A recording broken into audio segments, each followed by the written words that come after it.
3 days from now, the global economy could change in a single afternoon, not because of a nuclear launch, not because of a stock market crash, but because of a narrow strip of water most people could not locate on a map, the Strait of Hormuz. If Iran permanently closes it, the world does not drift into crisis slowly, it jolts. 20% of the planet's oil supply flows through that corridor. 1 in every 5 barrels burned anywhere on Earth passes between Iranian and Omani waters.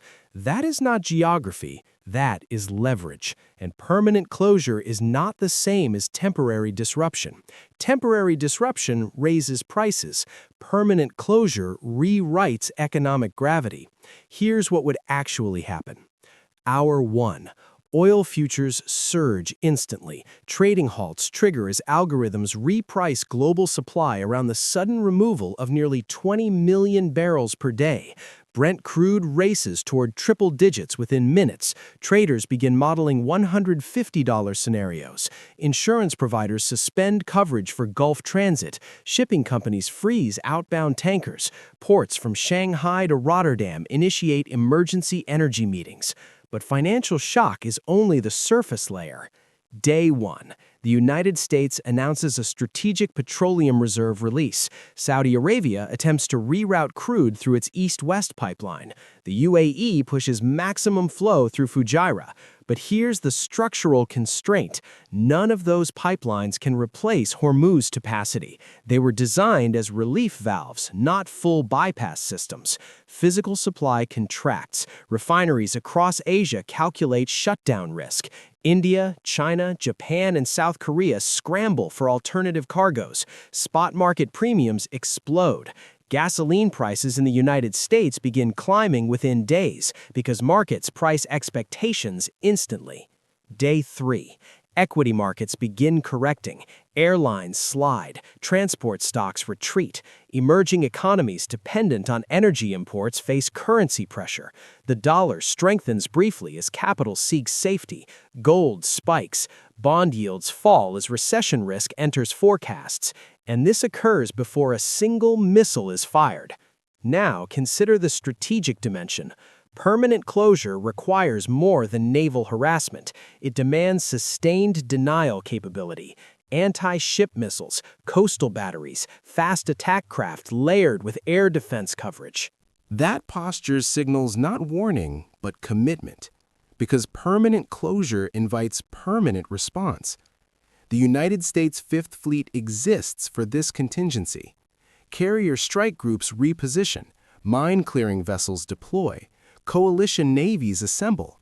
But clearing a mined strait under missile threat is slow, dangerous, and politically volatile.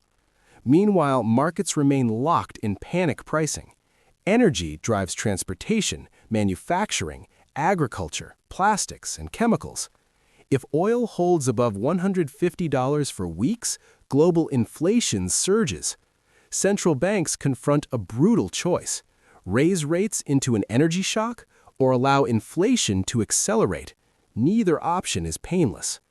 This is why Hormuz is not simply a shipping lane. It is an economic choke point embedded in globalization architecture. Permanent closure forces a decision tree.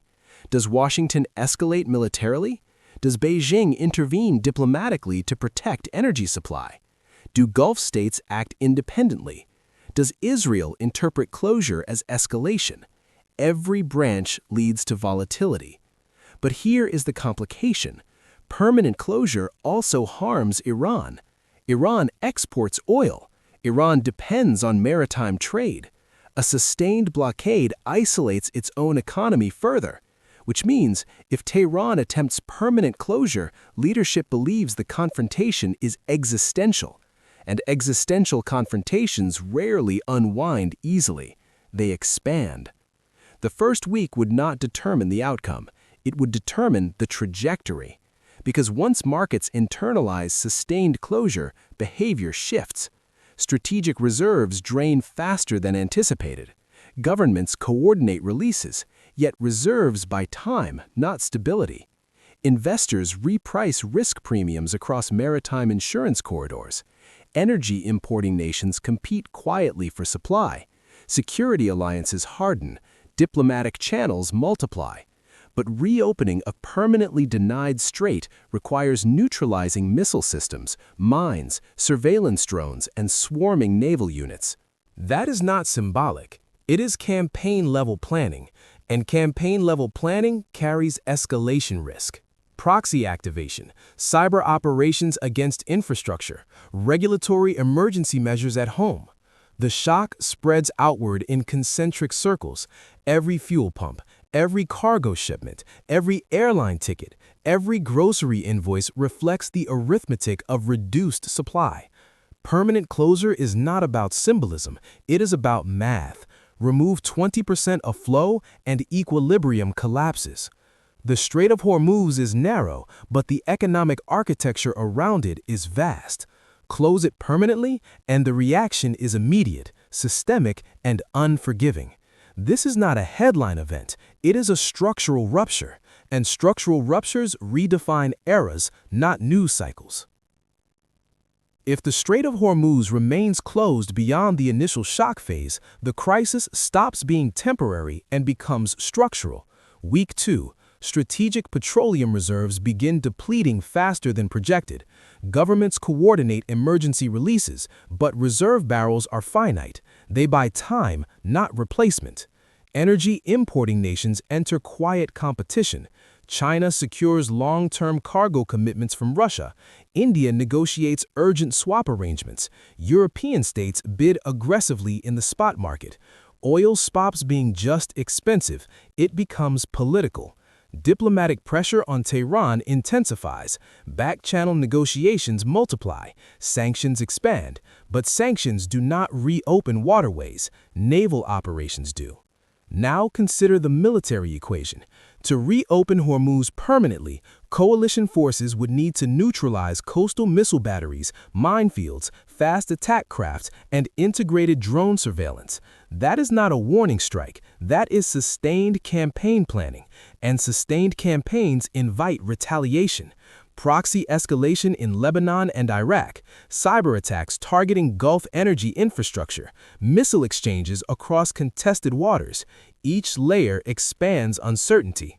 Meanwhile, markets begin pricing long-term scarcity. Capital flows into U.S. shale, Brazilian offshore fields, and West African production. Emergency legislation accelerates renewable investment. Governments fast-track energy diversification strategies. Within months, supply chains begin restructuring. But here's the paradox. The longer the closure holds, the weaker its leverage becomes. In the short term, Hormuz is a weapon. In the long term, it incentivizes the world to reduce dependence on it. The most powerful phase of permanent closure is early, the shock window, the uncertainty window. After that, adaptation begins. However, adaptation is uneven. Emerging economies suffer first. Fuel subsidies strain budgets. Food prices rise due to transportation costs. Political unrest grows in energy-dependent states. Sovereign bond spreads widen. Credit rating agencies issue warnings. Insurance premiums across global shipping corridors remain elevated. Global growth forecasts revise downward. Recession probability climbs. This is how a narrow maritime choke point reshapes global GDP projections. But the central question remains military. Would the United States allow permanent closure? Historically, freedom of navigation through Hormuz has been treated as a red line. Operation Earnest Will in the 1980s demonstrated willingness to escort tankers under threat. A permanent blockade today would almost certainly trigger multinational naval intervention. That intervention would not be symbolic. Reopening Hormuz would mean clearing mines under missile threat. Direct confrontation no market can price. One miscalculation is enough. Markets fear uncertainty more than high prices, and permanent closure guarantees both.